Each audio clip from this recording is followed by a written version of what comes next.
बड़े मियाँ और छोटे मियाँ का नाम तो आपने फिल्मों में ज़रूर सुना होगा, पर क्या आप सोच सकते हैं इसी नाम की कोई जगह भी हो सकती है? जी हाँ, आज हम आपको ऐसी जगह लेके आए हैं।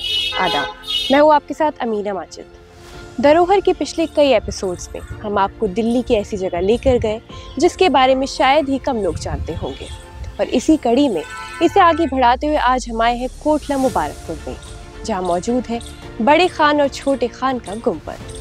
नाम सोच के आप समझ रहे होंगे कि इतिहास के पन्नों में कौन है ये लोग। तो आइए यही सवाल लेकर चलते हैं हिस्टोरियन साकिब सलीम के पास।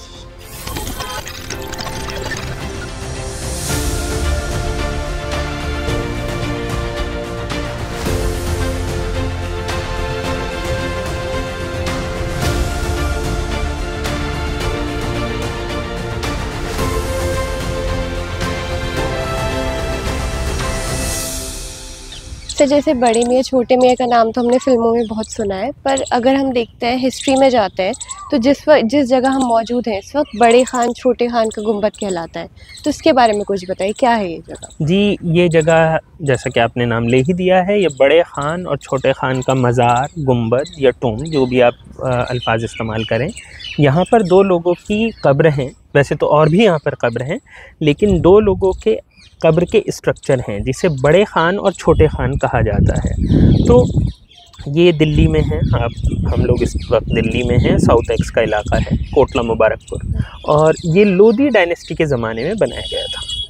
मैं आपसे जानना चाहूँगी कि कौन थे ये लोग, मतलब जैसे अगर हम पढ़ते हैं इनके बारे में तो बहुत सारी बातें सामने आती हैं। जी, ये बहुत इंटरेस्टिंग चीज़ है कि कौन थे। तो सबसे पहले मैं आपको ये बताना चाहूँगा कि लोधी डायनेस्टी के ज़्यादातर जो स्ट्रक्चर्स हैं, ये जो चीज़ें हैं, उनके बारे में बहुत ज़्यादा किसी के बारे में भी ज़्यादा नहीं पता है। तो इसे बड़े खान छोटे खान का गुंबद तो कहा जाता है, लेकिन उससे ज़्यादा ये एग्जैक्टली कौन थे, इनका बाकी कोई और असली नाम भी था या नहीं, ये ज़रूर पता है कि हाँ, ये लोधी डायनेस्टी के ज़माने में कोर्ट में कोई बहुत अच्छी पोस्ट पर थे, कोई मिनिस्टर या कोई बहुत बड़े आर्मी जनरल। ये भी बहुत क्लियर है कि ये या तो बाप बेटे की इनमें रिलेशनशिप है या फिर इनमें मतलब जो एक और रिश्ता होता है टीचर स्टूडेंट का, ऐसी कोई रिलेशनशिप है। लेकिन ये बहुत क्लियर नहीं है कि ये लोग लोधी फैमिली यानी कि रॉयल फैमिली का ही हिस्सा थे या रॉयल फैमिली के बाहर अलग से मिनिस्टर थे। और ये काफ़ी क्लियर है इनकी आइडेंटिटी के बारे में। और जाहिर सी बात है, इतने बड़े स्ट्रक्चर देख के आपको समझ में आता है कि स्ट्रक्चर जो है वो इतना बड़ा है जितना खुद लोधी के ज़माने में उनके रूलर्स का है, यानी कि बादशाहों का है। तो इससे ये भी पता चलता है कि जो भी ये लोग थे, जो भी ये मिनिस्टर्स थे या आर्मी जनरल थे, ये किसी बहुत अच्छी पोस्ट पर ज़रूर थे, भले ही रॉयल फैमिली के थे या नहीं। जैसे अगर हम देखें दोनों में कंपैरिजन करें तो बड़े खान का जो गुंबद है इसकी कंडीशन बहुत अच्छी है, और अगर हम पीछे देखें तो ये थोड़ा पुराना ज़्यादा ही लग रहा है। मतलब इसे देख के लग रहा है शायद इससे भी पुराना है। जी जी, उसकी एक वजह ये है, अगर आप दोनों पर गौर करेंगे तो बड़े खां का ये जो गुंबद है ये बना हुआ भी कुछ ज़्यादा ह्यूज तरीके से है। ये रेड सैंडस्टोन इसमें आपको बहुत प्रोमिनेंट नज़र आएगा, जबकि उधर लाइम एंड मोर्टार बहुत प्रोमिनेंट नज़र आ रहा है छोटे खां में। और इससे ये भी समझ में आता है कि जो भी स्टेचर है उनका सोसाइटी के अंदर, जो क्लास डिफरेंस है, वो बड़े खां और छोटे खां में ज़रूर है। भले ही वो बाप बेटे हों या वो स्टूडेंट टीचर हों, लेकिन बड़े खां शायद इनसे बड़े कोर्ट में ओहदे के हिसाब से, पोस्ट के हिसाब से ज़रूर रहे होंगे, क्योंकि उनके पास जगह ज़्यादा है, उनका स्ट्रक्चर ज़्यादा ऊंचा है, लगभग इतना ऊंचा है जितना 3 मंजिला इस स्ट्रक्चर में होना चाहिए। ये रेड सैंडस्टोन है, इस पर नक्काशी है, इसमें जालियाँ हैं, इसमें आप अफ़गान कल्चर और टर्किश कल्चर और हिंदुस्तान का, राजस्थानी कल्चर, सबका एक मिलाप भी देख पा रहे हैं। जबकि अगर आप छोटे खां की तरफ देखें तो लाइम एंड मोर्टार का एक स्ट्रक्चर है। ऐसे स्ट्रक्चर और भी आपको थोड़ा सा कॉमन थे, और जाहिर सी बात है जो वियर एंड टियर है वो ऐसे स्ट्रक्चर का ज़्यादा जल्दी होता है सैंडस्टोन का, मतलब रेड सैंडस्टोन के मुकाबले। इस वजह से भी शायद ये ज़्यादा अच्छी हालत में है और वो देखने में उतनी अच्छी हालत में नहीं लगता है। वैसे भी आँखों की खूबसूरती स्टोन स्ट्रक्चर की ज़्यादा होती है।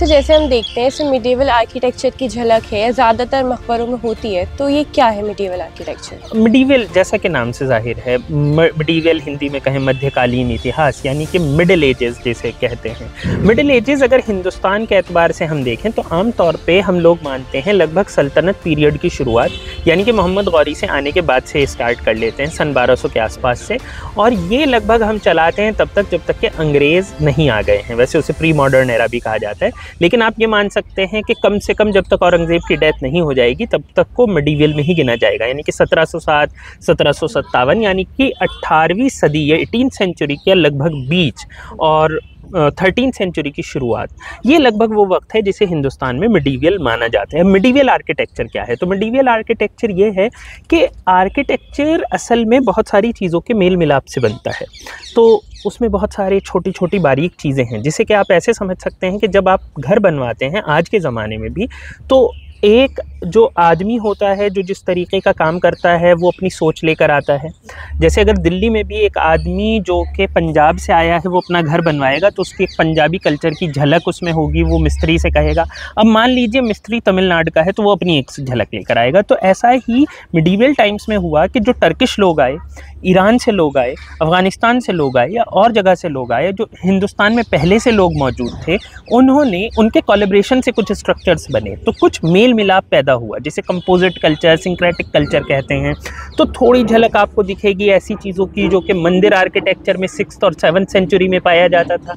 कुछ आपको ऐसी झलक भी मिलेगी जो कि ईरान में देखने को मिलता है। कुछ ऐसी चीज़ें उसमें नज़र आने लगती हैं जो अफ़गानिस्तान के हेरात में नज़र आती हैं। तो वो सारी चीज़ें मिलकर एक डिस्टिंक्ट तरीके की आर्किटेक्चर को जन्म देती है। उसी डिस्टिंक्ट आर्किटेक्चर को हिंदुस्तान के लिहाज से हम मिडीवल इंडियन आर्किटेक्चर, कई बार इंडो मुस्लिम आर्किटेक्चर, इन नाम से पहचानते हैं। जैसे अभी आपने डायनेस्टी का जिक्र किया था, लोडी डायनेस्टी, तो मैं जानना चाहूँगी कि डायनेस्टीज़ क्या होती थी पहले ज़माने में? जी, डायनेस्टी मतलब पहले जैसे आज के वक्त में चुनाव होते हैं, इलेक्शन होते हैं, इलेक्शन तो होते नहीं थे, तो पहले जब कोई बादशाह पावर कैप्चर करता था, जंग के बाद करता था, वॉर के बाद करता था, तो उसके बाद वो सबसे पहला काम ये करते थे कि वो अपने बेटे या अपने भाई को अगला बादशाह बनाते थे।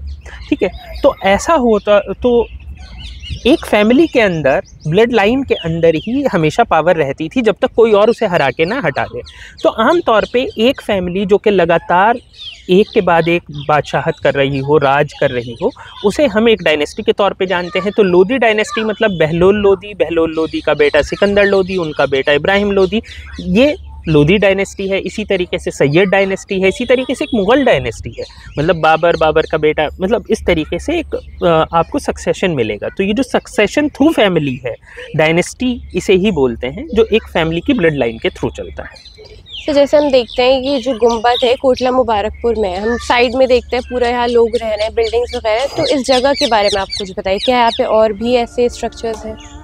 जी, कोटला मुबारकपुर बेसिकली अगर देखा जाए तो ये दिल्ली का वो इलाका है जहाँ पर के बहुत सारे गुंबद, बहुत सारे छोटे छोटे टूम्स और भी बहुत से छोटे छोटे स्ट्रक्चर हैं।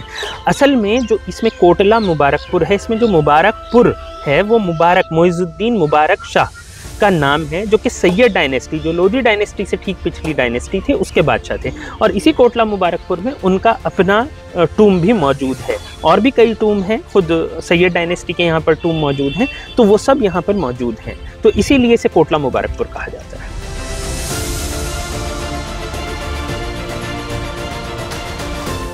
धरोहर के इस एपिसोड में हम आपको लेके आए थे कोटला मुबारकपुर में मौजूद बड़े खान और छोटे खान की गुंबद में।